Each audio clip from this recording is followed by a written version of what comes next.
About 1 mile and 1/16. Turf firm, rail at 20 feet. In the gate.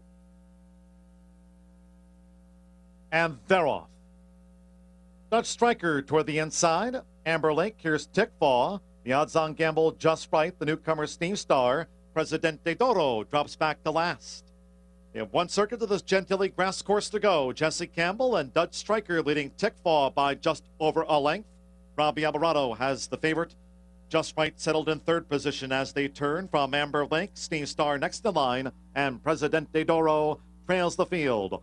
Around the first turn, Dutch Striker's the pilot in front of Just Right, who's close in tow. Tickfaw third by 2. Amber Lake, after a length, Steam Star, still 5 more lengths back to Presidente Doro. The first quarter, rails at 20 feet in 23 and 4.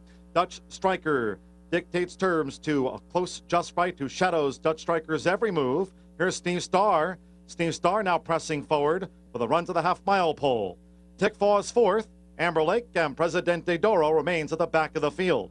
Dutch Striker runs 4 furlongs in 50 and 2, with Just Right still shadowing the leader's every move. Steam Star close up from Tickfaw. Amber Lake and Presidente Doro has trailed throughout.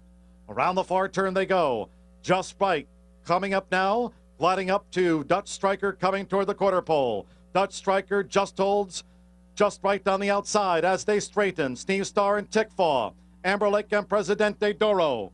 3/4, 1/16 flat down to the final furlong and a half. Just Right up to take that lead from Dutch Striker. On the outside, Steam Star. Tickfaw spying a gap. Tickfaw got boxed and is forced to switch out. Deep in this final furlong, Just Right battles on with those rails. Corey Lanerie calling on Steam Star. Tickfaw joins in. A blanket photo finish. Here's Tickfaw. Tickfaw 11-1 for Brian Hernandez Jr. Tickfaw photo with